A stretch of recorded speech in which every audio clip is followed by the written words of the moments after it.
पवित्र बाइबल। मत्ती 7 अध्याय। दूसरों पर दोष न लगाना। आयत 1।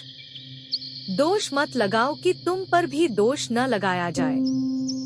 आयत 2। क्योंकि जिस प्रकार तुम दोष लगाते हो उसी प्रकार तुम पर भी दोष लगाया जाएगा, और जिस नाप से तुम नापते हो उसी नाप से तुम्हारे लिए भी नापा जाएगा। आयत 3। तू क्यों अपने भाई की आँख के तिनके को देखता है और अपनी आँख का लट्ठा तुझे नहीं सूझता? आयत 4। जब तेरी ही आँख में लट्ठा है तो तू अपने भाई से कैसे कह सकता है, ला मैं तेरी आँख से तिनका निकाल दूं? आयत 5। हे कपटी, पहले अपनी आँख में से लट्ठा निकाल ले, तब तू अपने भाई की आँख का तिनका भली भांति देखकर निकाल सकेगा। आयत 6। पवित्र वस्तु कुत्तों को न दो और अपने मोती सुअरों के आगे मत डालो, ऐसा न हो कि वे उन्हें पांवों तले रौंदे और पलटकर तुमको फाड़ डालें। मांगो तो पाओगे। आयत 7। मांगो तो तुम्हें दिया जाएगा, ढूंढो तो तुम पाओगे, खटखटाओ तो तुम्हारे लिए खोला जाएगा। आयत 8। क्योंकि जो कोई मांगता है उसे मिलता है, और जो ढूंढता है वह पाता है, और जो खटखटाता है उसके लिए खोला जाएगा। आयत 9। तुम में से ऐसा कौन मनुष्य है कि यदि उसका पुत्र उससे रोटी मांगे तो वह उसे पत्थर दे? आयत 10। या मछली मांगे तो उसे सांप दे?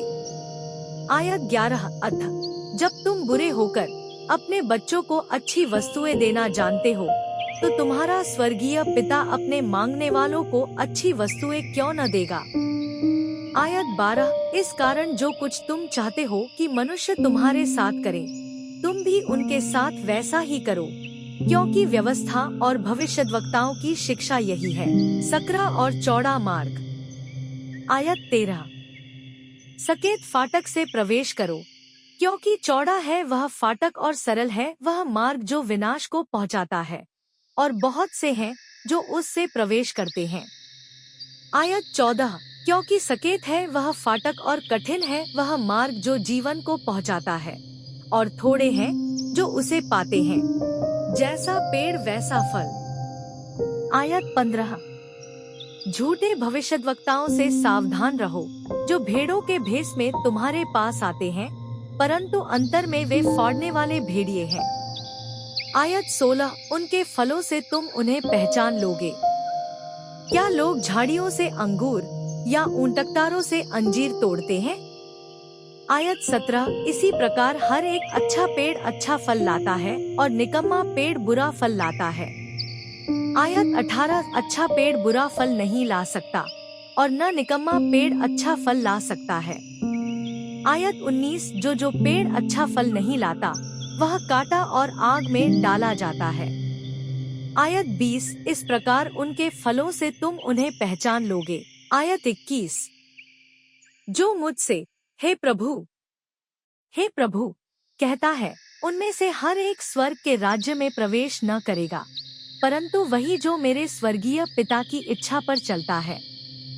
आयत 22। उस दिन बहुत से लोग मुझसे कहेंगे, हे प्रभु, क्या हमने तेरे नाम से भविष्यद्वाणी नहीं की, और तेरे नाम से दुष्टात्माओं को नहीं निकाला, और तेरे नाम से बहुत से आश्चर्य कर्म नहीं किए? आयत 23। तब मैं उनसे खुलकर कह दूंगा, मैंने तुमको कभी नहीं जाना। हे कुकर्म करने वालों, मेरे पास से चले जाओ, घर बनाने वाले दो मनुष्य, बुद्धिमान और मूर्ख। आयत 24। इसलिए जो कोई मेरी ये बातें सुनकर उन्हें मानता है वह उस बुद्धिमान मनुष्य के समान ठहरेगा जिसने अपना घर चट्टान पर बनाया। आयत 25। और मेंग बरसा और बाढ़ें आईं और आंधियां चली और उस घर से टकराई, फिर भी वह नहीं गिरा, क्योंकि उसकी नींव चट्टान पर डाली गई थी। आयत 26। परंतु जो कोई मेरी ये बातें सुनता है और उन पर नहीं चलता वह उस निर्बुद्धि मनुष्य के समान ठहरेगा जिसने अपना घर बालू पर बनाया। आयत 27। और मेंग बरसा और बाढ़ें आईं और आंधियां चली और उस घर से टकराई और वह गिरकर सत्यानाश हो गया। आयत 28।